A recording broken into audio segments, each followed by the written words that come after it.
بسم اللہ الرحمن الرحیم۔ یہ چوتھا لیکچر ہے الفوز القبیر کا علم المخاصمہ۔ مخاصمہ یہ پہلے باب کا دوسرا علم المخاصمہ ہے۔ یہ باب مفاعلہ سے ہے۔ خصم عربی زبان میں دشمنی کو کہتے ہیں۔ بالفاظی دیگر بحث مباحثہ کرنا، جھگڑا کرنا۔ علم محاسمہ میں شاہ صاحب نے 4 گروہوں کا رد کیا ہے اور 2 طرح کا یہ رد کیا گیا ہے۔ نمبر 1، ان کی باطل عقائد کو ذکر کر کے اس سے نفرت ظاہر کیا گیا ہے۔ نمبر 2، ان کی اعتراضات، شبہات اور گمراہیوں کو ظاہر کر کے معقول دلائل سے جواب دیا گیا ہے۔ اور یہ 4 گروہ یہ ہے: نمبر 1 یہودی، نمبر 2 عیسائی، نمبر 3 مشرکین، نمبر 4 منافقین۔ ان کی تفصیل و تشریح متکلمین کا کام ہے۔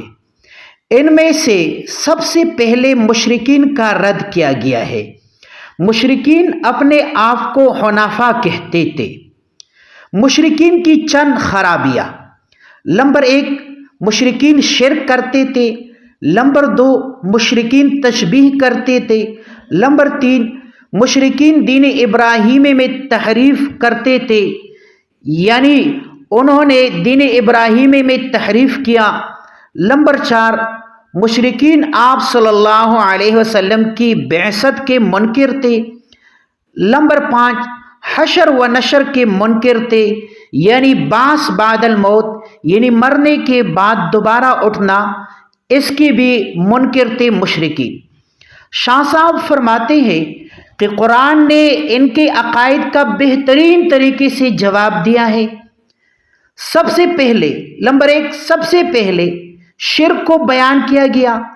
شاہ صاحب نے شرک کی تعریف یوں کی ہے کہ اللہ تعالیٰ کی صفات کو غیر اللہ کے لیے ثابت کرنا۔ مثال کے طور پر اللہ کی صفت قدرت کو اللہ ہر چیز پر قادر ہے، اب غیر اللہ کے لیے اتنی ہی قدرت کا تصور رکھنا جس طرح اللہ تعالیٰ قدرت رکھتا ہے، اسی طرح کسی اور کے لیے تصور رکھنا، یہ شرک ہے۔ یعنی بالفاظی دیگر اللہ تعالیٰ کی صفت قدرت کو غیر کے لیے ثابت کرنا، اس کو شرک کہا جاتا ہے۔ اور قرآن نے ان مشرکین کی جو شرک کا جو جواب ہے، وہ قرآن نے مشرکین کے عقیدہ شرک کا جواب 4 طرح سے قرآن نے ان کی شرک کا جواب دیا ہے۔ نمبر 1، ان سے عقیدہ شرک پر دلیل طلب کیا گیا ہے۔ قرآن میں ان کی آباء و اجداد کی تقلید پر قائم رہنے کی دلیل کو رد کیا گیا ہے۔ نمبر 2، قرآن نے ثابت کیا کہ اللہ کے خاص بندے اللہ کے برابر نہیں ہو سکتے، جیسا کہ زمانہ جاہلیت میں مشرکین بتوں سے اور بتوں کے پاس جو مجاور بن کر بیٹھتے تھے ان کو اپنے مشکل کشا اور حاجت روا سمجھتے تھے۔ یاد رکھیں، مشرکین اللہ کو مانتے تھے، لیکن ان کا خیال یہ تھا کہ یہ بت اللہ کے سامنے ہماری سفارش کریں گے۔ قرآن نے اس کا رد کیا ہے۔ نمبر 3، قرآن نے ثابت کر دیا ہے کہ تمام انبیاء عقیدہ توحید پر متفق تھے، پھر اے مشرکو تم کیوں شرک کرتے ہو؟ نمبر 4، قرآن نے بتوں کی عبادت کو رد کر دیا۔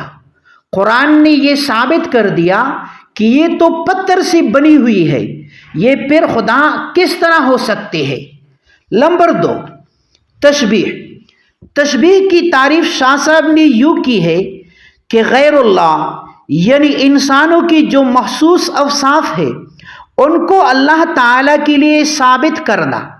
مثال کے طور پر ایک دوسرے کو جننا یعنی پیدا کرنا، اب یہ مخلوق کی صفت ہے، اب اس کو اللہ کے لیے ثابت کرنا، جس طرح مشرکین کہتے تھے کہ فرشتے اللہ کی بیٹیاں ہیں، حالانکہ اولاد یہ مخلوق کی صفت ہے، لیکن اس کو اللہ کے لیے ثابت کرنا، شاہ صاحب نے اس کو تشبیہ کہا ہے۔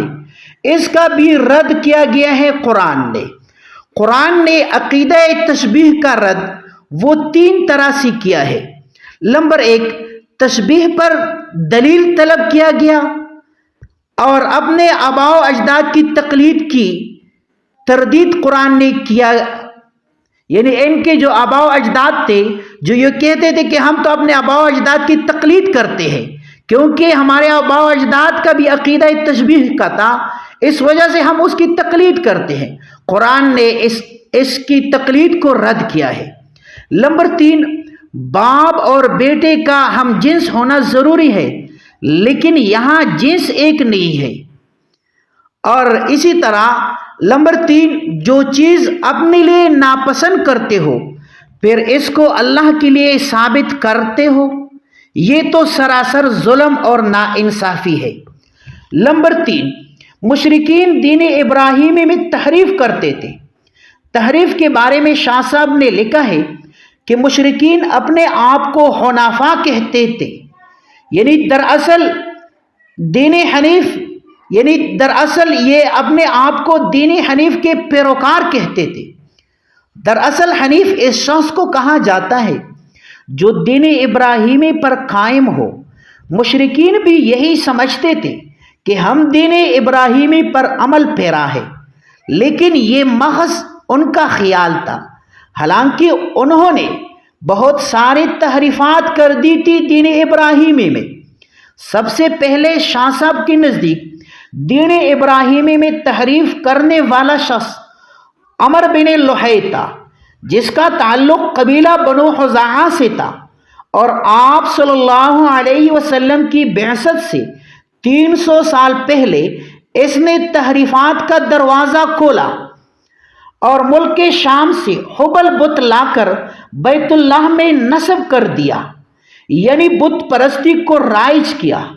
اس کے علاوہ بحیرہ، صائبہ، حام، وسیلہ، نصب، بتوں پر صدقات، اس طرح کے عقائد عمر بن لحی نے گڑھ دیے، یعنی ایجاد کر دیے۔ اب تھوڑا سا ان کی تعریفات میں کر دینا چاہتا ہوں۔ صائبہ وہ اونٹنی جو لگاتار 10 بچے جنے یعنی پیدا کر دے، اس کو صائبہ کہا جاتا ہے، اور جو 11واں مادہ بچہ پیدا کر دے اس کو پھر بحیرہ کہا جاتا ہے۔ اس اونٹنی کو پھر آزاد چھوڑ دیا جاتا تھا، اس کی دودھ مہمان کے علاوہ کوئی اور نہیں پیتے تھے اور اس کا گوشت بھی نہیں کھاتے تھے۔ نمبر 2، حام، یہ اس اونٹ کو کہا جاتا ہے جس کی جفتی سے مسلسل 10 مادہ بچے وہ پیدا ہو جائے، اس اونٹ کو حام کہا جاتا ہے۔ وسیلہ، یہ وصل سے ہے بمعنی پیوست یعنی پیدر پہ، جو بکری 5 دفعہ پیدر پہ 2 مادہ بچے جنے، درمیان میں کوئی نر پیدا نہ ہو، اس کو وسیلہ کہا جاتا ہے۔